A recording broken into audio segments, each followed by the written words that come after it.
Good morning, everybody. Happy Friday. We have an amazing show for everybody today. What do we have, Krystal? Indeed, we do. We've got Jordan Chariton on. He's breaking some news about the charges that have just been filed against Rick Snyder for his role in the horrific Flint water crisis. We've got David Sirota on with a critique of the Biden strategy. We've got Eric Weinstein on with, after all of the events that have transpired, a sort of higher level look at how we move forward in this country. But we wanted to start this morning with the big announcement from Joe Biden of his initial stimulus package. Yeah, that's right. So we have some initial details. But before we get to that, the president-elect spoke yesterday outlining this plan, making a sense of urgency, saying he's going to introduce it there right after he takes office. Let's take a listen to what he said. During this pandemic, millions of Americans, through no fault of their own, have lost the dignity and respect that comes with a job and a paycheck. Millions of Americans never thought they'd be out of work. Many of them never even envisioned the idea, are facing eviction, waiting for hours in their cars to feed their families as they drive up to a food bank. Millions have kept their jobs but have seen their hours and paychecks reduced, barely hanging on as well. That's happening today in the United States of America. I often think, Krystal, what if Trump had just said literally anything like that throughout the entire campaign? It's so about to be inaugurated again. It's so easy. You're right. And look, this is all anyone ever had to do. Biden, for some reason, didn't even try and campaign on it. But now, look, I'll give him credit where it's due, stepping up to the plate, at least in some fashion. Let's put some of the details of this plan up there on the screen from our friend Jeff Stein. So $2,000 checks, essentially adding $1,400 to the $600. We can talk about that in a little bit. $400 a week unemployment insurance through September, which will push for triggers. So it's not retroactive, however. Still, it would keep for 9 months elevated of unemployment, which has been dramatically helpful to those. September also being the target month for eventually at least full herd immunity. Child tax credit of $3,000 per year per kid, which is fully refundable, something I support a lot. $15 per hour minimum wage. That's something that Bernie Sanders had fought to get in there. Eviction moratorium through September 21.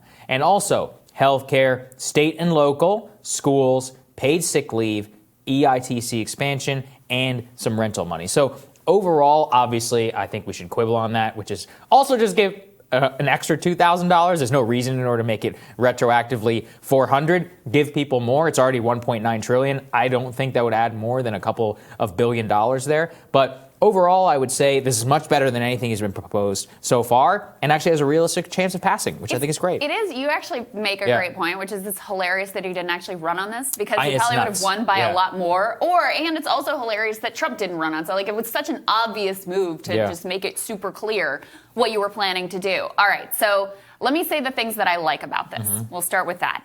I like, first of all, the fact that even with all of the insanity that's been going on here and impeachment and all of that, he still comes out and delivers this speech focused on economics, focused on how he's going to plan to deliver for people's lives. Yes. I like those optics a lot. And we should also pause and reflect on the fact that, if we didn't have an insane Capitol riot situation last week, this would be an even bigger news item, get even more attention. So President Trump's antics and the rioters at the Capitol last week have really distracted from what is an absolutely critical agenda for the American people. So I like that he's remaining focused on that. Overall, if you look at this package, there's a lot to like here. I mean, the child tax credit is actually massively significant and will make a huge difference for millions of families and children in this country. $15 minimum wage, awesome. Eviction moratorium, unemployment extension. All of those things are really, really good. Where I quibble and where I think on the just political strategy, I really literally don't understand is he has an opportunity to do most of these things through budget reconciliation, which means you don't need to woo a single Republican. Republicans are, with this package, he's trying to pass it through regular order.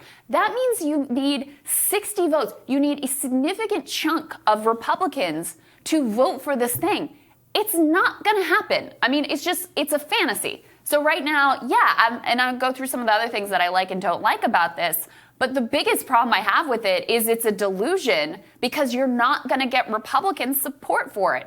So either go straight to budget reconciliation and pass through that the things that you can. And Bernie Sanders has been working on an ambitious package, he says, that you could get directly through budget reconciliation, or just do the $2,000 checks. And I mean $2,000 checks, not $1,400 because we got $600 before, and let me explain it to you. Why do Democrats always make this so damn complicated? You promised people $2,000 checks.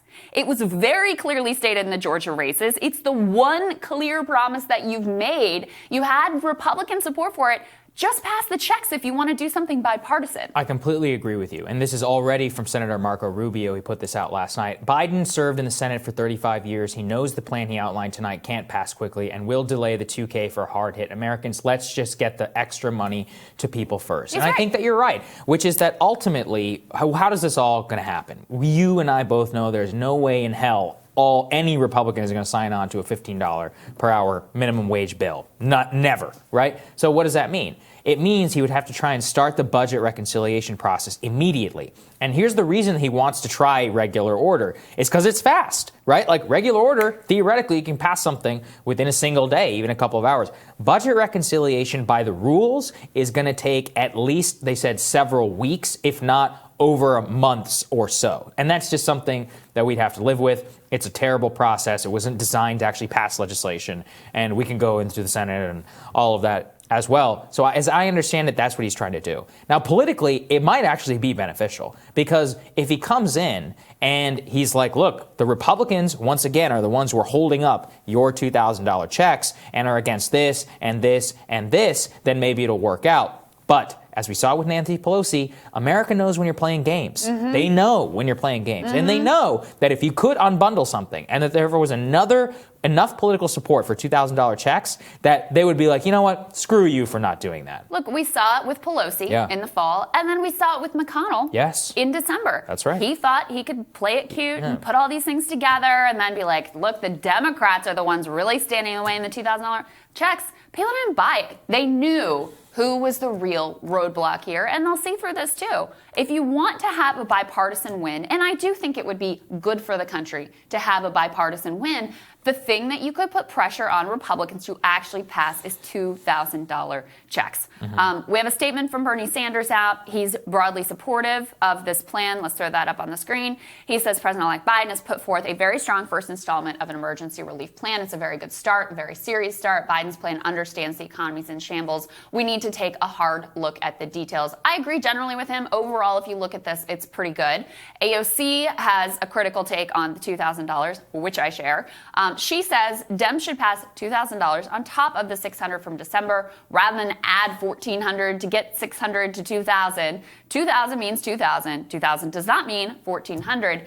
And to me, this is just like classic Democrats. You have this super clear promise, super popular. You got massive political gains out of it in Georgia. It's what everybody's expecting. Reverend Warnock ran ads that literally were like, vote for me and get a $2,000 check, not get $1,400, and if you add to it the other thing you got, then it's $2,000. Like, these sort of things make a huge difference. First of all, $600 is a lot of money for people. Second of all, politically, you made a clear promise. Why are you negotiating with yourselves down to a less ideal situation? Mm-hmm. I just don't understand that. And yeah, maybe that's the sort of thing where if you're really trying to just pass the $2,000 to get Republican support and they're pushing back and we want to bring it down to $4,000, okay, maybe that's an area you try to negotiate on if you really want to get a bipartisan win. But starting from the negotiated position, it's like what Democrats always do. Yeah, I'm really beginning to think that the best thing that could possibly happen for this country is you come in and just pass the $2,000 in regular order, immediately, no questions asked,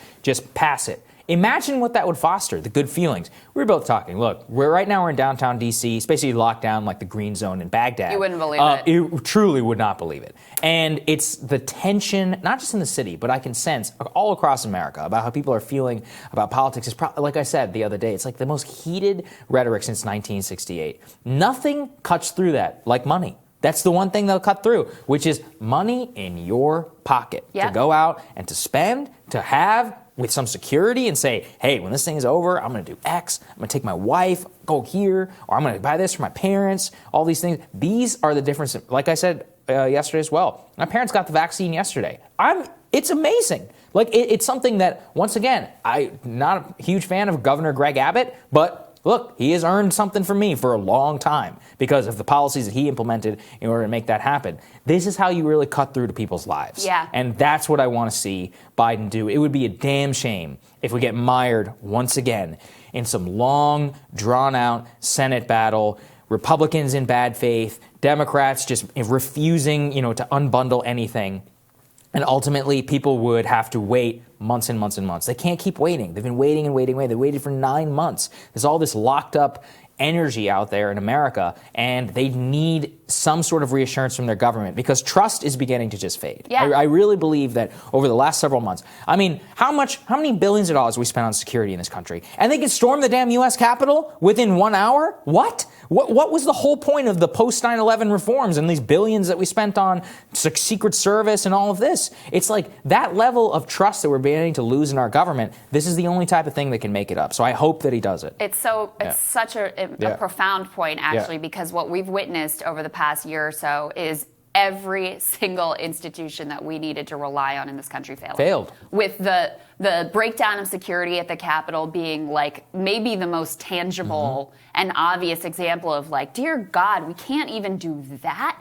All the billions of dollars that we spent on security, and you can't even protect this one building? Like, I think that's actually a really important point. And so, look, if your goal here is to, like, make Republicans reject it so they look like bad guys, you're going to have plenty of time to make Republicans look like bad guys, and they're going to hand you plenty of ammunition. They will give you what you need, trust me. The $15 minimum wage is actually another place where you could really, if you just had that one thing on the menu, put a lot of pressure on them. And by the way, even if you did just the $2,000 checks and tried to get Republican support for it, there's no guarantee you would get enough Republicans whatsoever. I don't know if there are 10 votes for that. And so you would put a lot of pressure on them, and then they'd be either in the position of rejecting something that's incredibly popular just to stick it to the new Democratic president, or having to capitulate and give you a win, and then you get to go out and say, look, I'm doing the bipartisan thing that you all want to see from this country, that you all want to see from your president.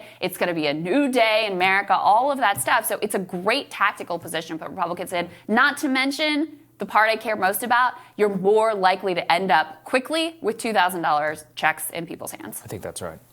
Coming up, former Michigan Governor Rick Snyder and several people within his administration were charged in relation to the Flint water scandal. Journalist Jordan Sheridan, he's going to talk about those charges when Rising returns.